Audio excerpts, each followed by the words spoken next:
Köszöntjük kedves nézőinket! Én Kompány Sándor vagyok. Én pedig Tulipán Gyula. Ez pedig a Kertészeti Magazin. Mai adásunkban kiderül, hogy beborult, és leleplezzük, hogy mi fánterem a kardán-tengelyes dió.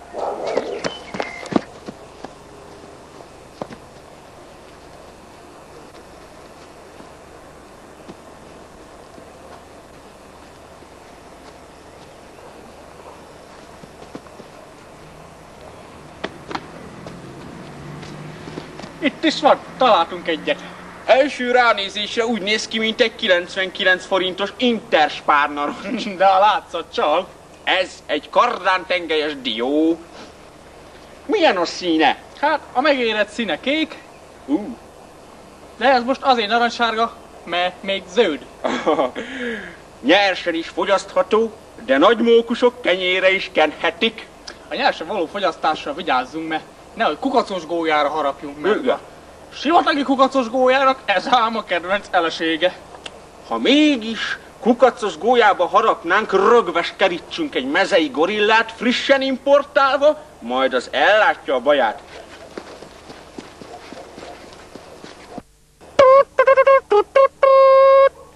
Heti kerti tipp.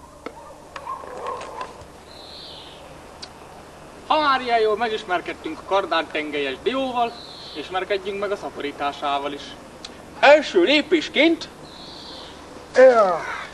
kovászoljuk ki a magot. Majd a kovászos magot csomagoljuk jeges vízbe, és ássuk el szigorúan egy talicska mellé.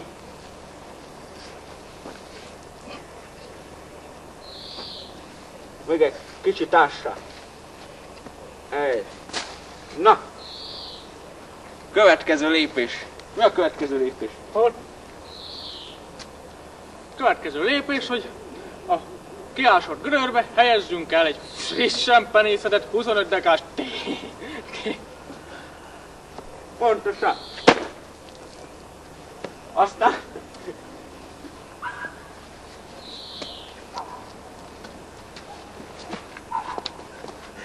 temessük be a gödröt.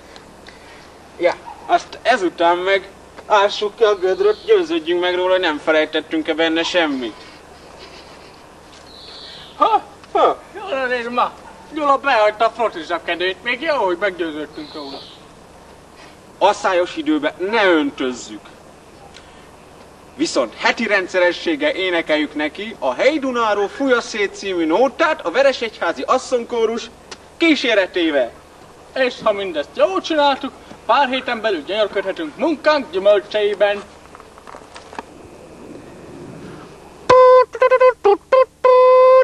Nézői levelek. Tök Jolán, Felső Ignác rátóti lakos, azt kérdezi tőlünk, hogy körtefát lehet-e szilva pálinkával nemesíteni? Kedves Jolán, csak abban az esetben, ha nincs kéznélő, kecskeméti, fütyülős barackpálinka. Következő nézőnk, Retek Ernő, alsó zömönkényi lakos, azt szeretné tudni, vajon mennyit kaphat az Ukrajnából családi vállalkozásként importált 3 mázsa frissen oltott kokacserjéért. Hát, kedves Ernő, ha figyelembe vesszük a jelenlegi piaci árakat, meg azt, hogy az elmúlt időszakban a buksz erősödött, hát úgy hozzávetőlegesen olyan hát... Igen.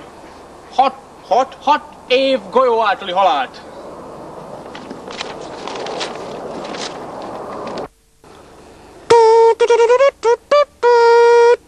Kerti kvíz.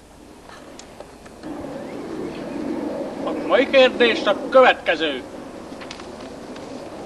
Rotációs kapával hány lépésben lehet meghámozni egy répát? A helyes válasz beküldői között kisorsolunk 3 darab, illetve zacskó eredeti paksi vetőmagot. Köszönjük, hogy velünk tartottak. Legyen szerencsénk a következő adásban is. Addig is! Lecsós vigyom! Do